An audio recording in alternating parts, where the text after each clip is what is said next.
नमस्ते बच्चों। आज हम महाकवि नागार्जुन के बाकी भाग देखेंगे। तो हमने पिछले क्लास में नागार्जुन के बारे में और उनके जीवन में हुई घटनाओं के बारे में और उन्होंने क्या क्या सहा था। इतनी छोटी उम्र में ही बहुत बहुत पारिवारिक समस्याएं सामना करना पड़ा उन्हें, यह सब हमने देखा था। ठीक है, आगे हम उनके साहित्य के बारे में देखेंगे। नागार्जुन का साहित्य सृजन। फक्खड़पन और घुमकटी प्रवृत्ति नागार्जुन के जीवन की प्रमुख विशेषता रही हैं। ഒരു സ്ഥലത്തും എന്താ നിൽക്കില്ല. എവിടെയാണോ പ്രശ്നം, ഘുംകട് എന്ന് വെച്ചാൽ ഇങ്ങനെ ചുറ്റിക്കൊണ്ടിരിക്കുന്ന ബഞ്ചാരേസ്, എവിടെയാണോ ആവശ്യം, എവിടെയാണോ പ്രശ്നം, അതൊന്ന് തേടി ഇങ്ങനെ നടക്കുകയായിരുന്നു. व्यंग्य नागार्जुन के व्यक्तित्व में स्वभावतः सम्मिलित था. उनके व्यक्तित्व में व्यंग्य എല്ലാ ആളെയും പരിഹസിക്കാന്ന് വെച്ചാൽ അത് ആവശ്യത്തിന്, വെറുതെ അല്ല. ഓക്കെ, സൊസൈറ്റിയിൽ എന്തെങ്കിലും പ്രശ്നം കണ്ടു കഴിഞ്ഞാൽ അല്ലെങ്കിൽ പൊളിറ്റിക്സിൽ എന്തെങ്കിലും പ്രശ്നം കണ്ടു കഴിഞ്ഞാൽ പരിഹസിക്കാൻ നല്ലോണം കഴിവുള്ളൊരു ആളായിരുന്നു വ്യംഗ്യ. ഓക്കെ, ചാഹെ സർക്കാർ ഹോ, ഗവൺമെൻറ് എന്നെ പരിഹസിക്കുകയാണെങ്കിൽ പോലും अले समाज हो या मित्र, उनके व्यंग्य भाषण सबको भेद डालते हैं. ഫ്രണ്ട്സിനെ ആയാലും സൊസൈറ്റീനെ ആയാലും ഗവൺമെൻറ്റിനെ ആയാലും എല്ലാവരെയും പരിഹസിച്ചിട്ട് എഴുതാൻ ഒരു മടിയും ഉണ്ടായിരുന്നില്ല. വ്യംഗ്യബാൺ എന്ന് വെച്ചാൽ അങ്ങനെ നമ്മൾ പറയില്ലേ, ചില സ്ട്രൈക്ക് ചെയ്യുന്ന അല്ലെങ്കിൽ മുറിച്ച് വെച്ചതുപോലെ ഉള്ള വാക്കുകളാണ് ഉപയോഗിക്കാറ്. ഇതിൽ കവിതയിൽ कई बार संपूर्ण भारत का ग्रहण करने वाले इस कवि को अपनी स्पष्टवादिता और राजनीतिक कार्यकलापों के कारण कई बार भी जेल जाना पड़ा है. इस तरह की स्वभाव के कारण, ഈ ഒരു സ്വഭാവം കൊണ്ട് കുറേ പ്രാവശ്യം ഉन्हें जेल भी जाना पड़ा है. ഏത് സ്വഭാവം? എല്ലാവരെയും ചോദ്യം ചെയ്യൽ അല്ലെങ്കിൽ അത് എതിർത്ത് പറയുക, അങ്ങനെയുള്ള മനോഭാവം ഉള്ളത് കൊണ്ട് തന്നെ ജയിലിൽ പോകേണ്ടി വന്നിട്ടുണ്ടെന്നാണ് പറയുന്നത്. ഓക്കെ, कांग्रेस द्वारा गांधी जी के नाम के दुरुपयोग पर नागार्जुन प्रश्न उठाते हैं. കുറേ കാലം ഗാന്ധിജിയുടെ കൂടെയായിരുന്നു. അപ്പം ആ കോൺഗ്രസ്സുകാർ ഗാന്ധിജിയെ ദുരുപയോഗം ചെയ്യുന്നത് കണ്ടിട്ട് അതിന് പോലും ശബ്ദം ഉണർത്തിയിട്ടുണ്ട്. എന്താ നോക്കുക, ആ ലൈൻസാണ്, ഒരു കവിതയുടെ ഒരു ചെറിയ ഭാഗമാണ്. ഗാന്ധിജി കാ നാം गांधी का नाम बेचकर बतलाओ कब तक खाओगे. ഗാന്ധിയുടെ പേര് പറഞ്ഞ് നിങ്ങൾ ഗാന്ധിനെ തന്നെ വിറ്റുകൊണ്ട് നിങ്ങൾ എത്ര കാലം വരെ നിങ്ങൾ ആ ഒരു പേര് പറഞ്ഞ് നിങ്ങൾ നിലനിൽക്കും. हमको भी दुर्गंध लगेगी, नरक भला कैसे जाओगे. हमको भी दुर्गंध लगेगी, ഇത് പറഞ്ഞ് നമുക്ക് തന്നെ അതിൻ്റെ ഒരു ദുർഗന്ധ ലഗേഗി എന്ന് വെച്ചാൽ ചീത്തയായ മണം ഇങ്ങനെ പടരുകയാണ്. ഇത് പറഞ്ഞ റിപ്പീറ്റഡ് ആയിട്ട് തന്നെ കേട്ട് ഓക്കെ, ഒരാളെ പേര് പറഞ്ഞിട്ട് അവരെ ചൂഷണം ചെയ്യുകയാണെന്നാണ് പറയുന്നത്. नरक भला कैसे जाओगे, ये 2 पंक्ति है जो नागार्जुन की कविता झंडा से लिया गया है. അപ്പം നമ്മൾ മേലെ പറഞ്ഞ പോലെ തന്നെ ഒരാളെ പോലും ഒരു മടിയും ഇല്ലാണ്ട് വ്യംഗ്യീകരിച്ചിട്ടുണ്ട്. ഓക്കെ, വ്യംഗ്യീകരിച്ചിട്ട് കുറ്റപ്പെടുത്തുക, കളിയാക്കുക. देश की स्वतंत्रता के दशक बीत जाने पर भी जब देश की परिस्थितियां बेहतर नहीं होती तो देश की दशा पर नागार्जुन की कलम सिसकुटी. ഇത്രയും കാലങ്ങളായി അല്ലെ സ്വാതന്ത്ര്യം ലഭിക്കുന്നതിന് മുമ്പിൽ കുറേ വാഗ്ദാനങ്ങൾ ഈ രാഷ്ട്രീയ പാർട്ടികൾ നടത്തിയിരുന്നു. എന്നിട്ട് പോലും ഒന്നും നേടിത്തന്നില്ല, ഒരു മാറ്റവും വന്നില്ല. ബ്രിട്ടീഷുകാർ പോയതിനു ശേഷം ഒരു പുരോഗമനവും വരാത്തതുകൊണ്ട് അതിനെതിരെ കവിതകൾ എഴുതിയിട്ടുണ്ട്. ഇതെന്താന്ന് നമ്മൾ പറയില്ലേ, കുറേ വാഗ്ദാനങ്ങളൊക്കെ തന്നിട്ടുണ്ടായിരുന്നല്ലോ, അതെന്താ നടപ്പിലാക്കാത്തതെന്ന് പറഞ്ഞിട്ട് ഈ പാർട്ടിക്കാർ എന്തെങ്കിലും ഒരു ഏത് പാർട്ടി ആയിക്കോട്ടെ, അവർ അവരുടെ ഇലക്ഷൻ ടൈമിൽ കുറേ അവരുടെ എന്താ പറയുക, ഒരു ചെയ്യുന്ന കുറേ കാര്യങ്ങൾ, മാനിഫെസ്റ്റോസ്, അവരൊക്കെ എന്താ പറഞ്ഞ് നടക്കും അതിനെ പറ്റിയിട്ടുള്ള. പക്ഷേങ്കിൽ അത് നമ്മൾ ഇലക്ഷൻ ജയിച്ചു കഴിഞ്ഞാൽ അത് തിരിഞ്ഞു പോലും നോക്കില്ല. അപ്പോൾ അതിനെതിരെയൊക്കെ ആയിട്ട് നാഗാർജുൻ കവിതകൾ എഴുതിയിട്ടുണ്ട്. ഓക്കെ, അപ്പോൾ ആദ്യത്തെ നമ്മൾ ലൈന് കണ്ടത് സർക്കാരിനെതിരെ പറഞ്ഞതാണ്. ഇപ്പം നമുക്ക് നോക്കാം, നാട്ടുകാരോട് പറയാണ്, ഒരു ചേഞ്ചസും വന്നില്ലല്ലോ. अंदर संकट बाहर संकट, संकट चारों ओर, जीभ कटी है भारत माता नची, मची न पाती शोर, देखो धंसी धंसी से धंसी ये आंखें, चिपके चिपके घाल, कौन कहेगा आज़ादी के बीते तरक साल. आज़ादी के बीतने बहुत साल होने के बाद भी कोई परिवर्तन भारत में नहीं आए, इसके बारे में കവി കഹ രഹേ ഹേ. എന്താ അന്തർ സങ്കട് ബാഹർ സങ്കട്, എല്ലായിടത്തും സങ്കടം തന്നെയാണ് അല്ലേ. ആദ്യം നമ്മൾ വിചാരിച്ചു അവർ പോയി കഴിഞ്ഞാൽ നമുക്ക് ബാഹർ സ്വാതന്ത്ര്യമായിട്ട് ഇറങ്ങി നടക്കാം, അവർ കുറേ നിബന്ധനകളൊക്കെ നമ്മളെ അടിച്ചേൽപ്പിച്ചിരുന്നു, അതൊക്കെ മാറ്റാം, ഇതൊക്കെ വിചാരിച്ചുകൊണ്ടാണ് അവർ എല്ലാവരും കൂടി ഒരുമിച്ച് നിന്ന് സ്വാതന്ത്ര്യം നേടിക്കൊടുത്തത്. പക്ഷെ അതൊന്നും പിന്നീട് അതാരും അതിനെ മുൻകൈ എടുത്ത് ആ നാടിനെ നന്നാക്കാൻ ശ്രമിച്ചില്ല എന്ന് പറയണേ. അന്തർ സങ്കട് ബാഹർ സങ്കട്, സങ്കട് ചാരോ ഓർ, ജീപ് കട്ടി ഹൈ ഭാരത് മാതാ മച്ചി ന പാത്തി ശോർ, देखो धंसी धंसी से ये आंखें, चिपके चिपके गाल, कौन कहेगा आज़ादी के बीते तेरह साल. ഇത്ര കാലമായി ആസാദി കിട്ടിയിട്ട്, എന്നിട്ടും വലിയൊരു മാറ്റമൊന്നും വന്നില്ല. ഓക്കെ, അതേ നാഗാർജുൻ്റെ ബീത്തെ തേരഹ് സാൽ എന്ന് പറഞ്ഞ കവിതയിൽ നിന്ന് എടുത്ത ലൈൻസാണ്. കവി ന കിസി സെ ഡർത്താ ഹെ, ഒരാളെയും പേടിയില്ല കവിക്ക്. ന പദ് സെ ഡിഗത്താ വഹ് കഹത്താ ഹെ, അതേപോലെ ഒരു തെറ്റായ കാര്യങ്ങളും പറയില്ല. ഓക്കെ, അപ്പോൾ എല്ലാ കാര്യങ്ങളും അത് അത്രയും മനസ്സിലാക്കി കൊണ്ട് അതിന് എന്താ ഉദാഹരണം സഹിതമാണ് കവിതയിലൂടെ പറയുന്നത്. ഓക്കെ, തെറ്റായ കാര്യങ്ങൾ പറയാണ്ടിരിക്കാൻ കൂടുതൽ ശ്രമിച്ചിട്ടുണ്ട്. ജനത മുജ്സെ പൂച്ച് രഹി ഹേ, എന്നോട് ചോദിക്കുകയാണ്, എൻ്റെ ഡ്യൂട്ടിയാണ് അവരോട് കുറേ കാര്യങ്ങൾ, അല്ലെങ്കിൽ അവർക്ക് നവജാഗരൻ, അവരെ എന്താ പറയുക, അവരെ ജാഗൃതി, അല്ലെ ഉന്നെ ജാഗരൺ കർണേ കെ ലിയേ മേരാ ഹി കർത്തവ്യ ഹേ, അവരെ ഉണർത്താൻ എൻ്റെ ഡ്യൂട്ടിയാണ്. അപ്പം എന്നോട് ചോദിക്കുകയാണ് അവർ, എന്താ ജനത മുജ്സെ പൂച്ച് രഹി ഹേ, എന്നോട് ചോദിക്കുകയാണ് ഇനി ബാക്കി എന്താ ചെയ്യുക.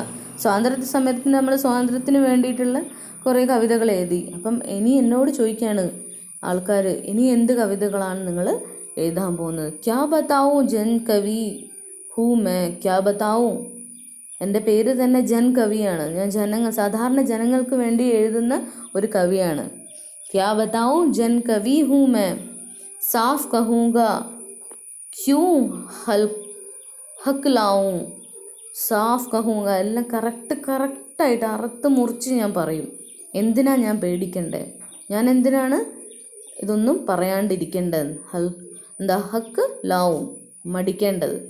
നെഹ്റുക്കോ तो मरे हुए 100 साल हो गए, नेहरू मरचिട്ട് കുറേ കാലമായി. अब जो है वो शासन के जंजाल हो गए, और उसके पीछे के लोग तो इस शासन के लिए पीछे पीछे दौड़ रहे हैं. गृह मंत्री के सीने पर बैठा अकाल है, भारत भूमि में प्रजातंत्र का बुरा हाल है. ഇന്ത്യയിൽ പ്രജാതന്ത്രം, ഡെമോക്രസിയുടെ എന്താ ഡെമോക്രസി കറക്റ്റായിട്ട് അവിടെ നടക്കുന്നില്ല. ഓക്കെ, ഈ ഒരു ഭരണരീതിക്കെതിരെ പറയാണ്. ഒരാൾ ഒരു ഭരിച്ചെന്ന് വിചാരിച്ച അയാളുടെ കൂടെയുള്ള ആൾക്കാർ, അല്ലെങ്കിൽ റിലേറ്റീവ്സുള്ള ആൾക്കാർ തന്നെ ഭരണത്തിൽ വരണമെന്ന് വാശി പിടിക്കാൻ പാടില്ല. മറ്റുള്ളവരും ഉണ്ടാവും, കുറേ കഴിവുള്ളവരും സാമൂഹ്യ ബോധമുള്ളവരും, അപ്പോൾ അവർക്കൊക്കെ ചാൻസ് കൊടുത്തൂടെ എന്നാണ് ചോദിക്കുന്നത്. नागार्जुन की कविता भारत भूमि में प्रजातंत्र का बुरा हाल. ഭാരത് ഭൂമിയിലെ പ്രജാതന്ത്രന് എന്താ ബുരാഹാൽ, വല്ലാത്തൊരവസ്ഥയാണ് പ്രജാതന്ത്രത്തിനുള്ളത്. അവസ്ഥയെപ്പറ്റി കവി കവിതയിലൂടെ പറയാണ്. അപ്പോൾ ഇത് കുറച്ച് കവിതകളാണ്. അത്രയും ഫേമസ് ആയിട്ടുള്ളൊരു പോയിട്ടാണ് നാഗാർജുൻ. അപ്പം നമ്മൾ കഴിഞ്ഞ ക്ലാസ്സിൽ കുറേ ഒരു പാർട്ടിയിലും വിശ്വസിക്കുന്നില്ല. ചിലപ്പം ഏത് പാർട്ടിയാണോ പാവങ്ങളെ സഹായിക്കുന്നത് ആ പാർട്ടീൻ്റെ കൂടെ പോവുമായിരുന്നു പതിവ്. ഓക്കെ, അപ്പോൾ അതുമായിട്ട് റിലേറ്റഡ് ആയിട്ടുള്ള പോയമാണ് ഇതൊക്കെ. അങ്ങനെ ഇന്നേ പാർട്ടി കുറേ കാലം ഗാന്ധിജീൻ്റെ ബാക്കിൽ നടന്നു. അപ്പോൾ ഗാന്ധിജീനെ ഇവർ ദുരുപയോഗം ചെയ്യാമെന്ന് അറിഞ്ഞപ്പോൾ അത് വിട്ട് അതിനെ പ്രതികരിക്കാൻ തുടങ്ങി. അപ്പോൾ അങ്ങനെ എല്ലാ സമൂഹത്തിൽ എന്ത് പ്രശ്നങ്ങളുണ്ടെങ്കിലും അത് ചോദിക്കാൻ റെഡിയായിരുന്നു.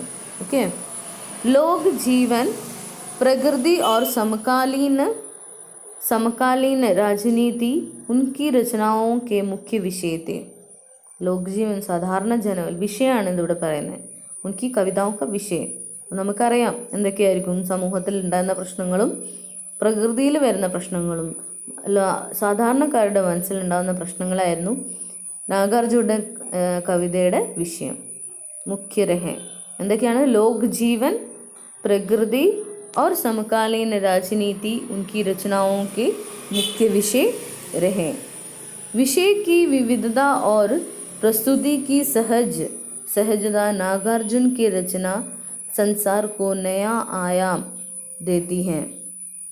छायावादोत्तर काल के वे अकेले कवि हैं जिनकी रचनाएं ग्रामीण चौपाल से लेकर विद्वान की बैठक तक में समान रूप से आदर पाती हैं.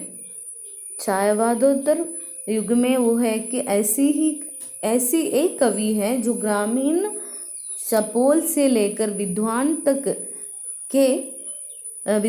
तक में समान रूप से आदर पाती हैं. പാവപ്പെട്ടവർ തൊട്ട് വലിയ വിദ്വാൻ ആൾക്കാർ വരെ നാഗാർജുനെ ഒരേപോലെ സ്നേഹിക്കുന്നു. എന്താ വെച്ചാൽ എല്ലാ വിഷയത്തെ പറ്റിയിട്ടും ഇദ്ദേഹം കവിതകളും ഉപന്യാസങ്ങളും നാടകങ്ങളും നിബന്ധവും എല്ലാം എഴുതിയിട്ടുണ്ട്.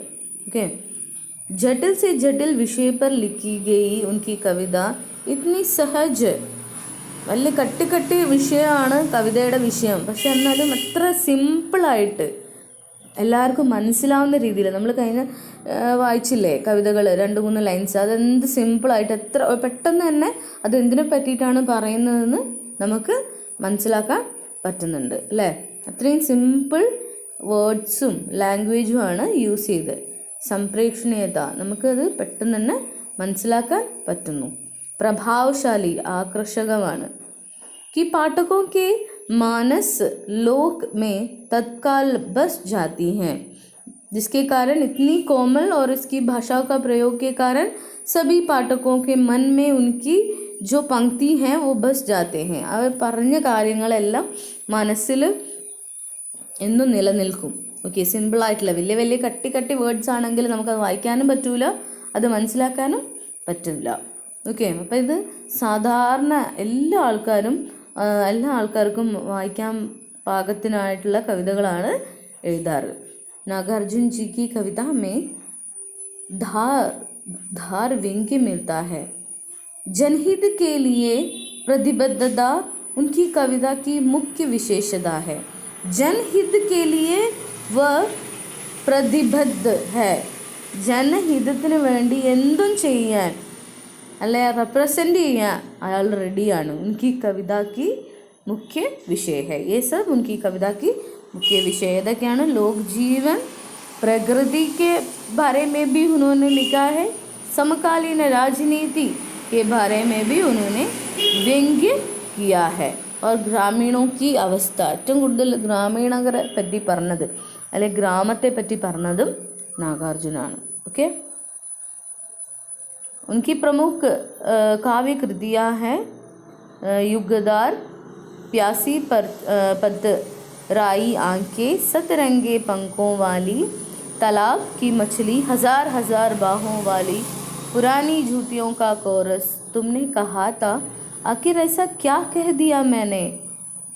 അപ്പം അങ്ങനെ കുറേ ഇതിൻ്റെ അകത്തുനിന്ന് ഏതെങ്കിലും എന്താ 3 എണ്ണം എഴുതിയാൽ മതി. ഓക്കെ. ബലച്നാമ, രത്തിനാം കി ചാച്ചി ഒക്കെ ഉപന്യാസങ്ങളും നാടകങ്ങളുമാണ്. अब की समस्त रचनाएं नागार्जुन ग्रंथा रचनावली 7 खंडों में संकलित है. നാഗാർജുൻ്റെ വലിയൊരു വോള്യൂം ആയിരുന്നു നാഗാർജുൻ രചനാവലി. അത് 7 വോള്യൂമായിട്ട് തിരിച്ചിട്ടുണ്ട്. വലിയ ബുക്കാണ്. അത് 7 വോള്യൂമായിട്ട്, വോള്യൂം 1, വോള്യൂം 2. അതിൽ ഒന്നിൽ കവിതയായിരിക്കും, ഒന്നിൽ ഉപന്യാസമായിരിക്കും, ഒന്നിൽ ആഞ്ചലിക് ഉപന്യാസമായിരിക്കും. അങ്ങനെ അങ്ങനെ കുറേ രീതിയിൽ തിരിച്ചു വെച്ചിട്ടുണ്ട്. ഓക്കെ. അപ്പോൾ എത്രയുണ്ട്? നാഗാർജുൻ രചനാവലി കിത്നി ഭാഗ് ഹെ? 7 खंड है इसके. 7 वॉल्यूम्स ആണ് ഉള്ളത്.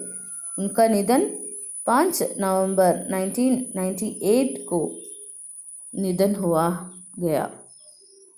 एक और कविता है, इंदिरा जी जब इनका भरण काल है तब व्यंग्य रूप से कह रहा है, इंदु जी क्या हुआ आपको, सत्ता की मस्ती में भूल गई बाप को, बेटे को तार दिया बोर दिया बाप को, क्या हुआ आपको, क्या हुआ आपको. ठीक है. और ये है कविता. आज अब हम संक्षिप्त रूप में उनका यही आपको लिखना है, लेकिन मैं नागार्जुन के बारे में तो आप जानना ज़रूरी है, इसलिए मैंने इसके विशुद्ध रूप में आपको बताया है. लेकिन पाठ्यक्रम के अनुसार यही आपको पढ़ना है, यही आपको लिखना है. ഇത് മാത്രം എഴുതിയാൽ മതി നിങ്ങൾ ശരിക്കും. ഓക്കെ. അത് ജസ്റ്റ് ഞാൻ നാഗാർജുൻ അത്രയും ഫേമസ് ആയിട്ടുള്ള ആളായതുകൊണ്ട് ഞാൻ ഡീറ്റെയിൽ ആയിട്ട് കുറച്ചൊരു ബാക്ക്ഗ്രൗണ്ട്, ഒരു കവിനെ പറ്റിയിട്ട് കവിത പഠിക്കുന്ന സമയത്ത് ഒരു ഐഡിയ ഉണ്ടായിരിക്കണം.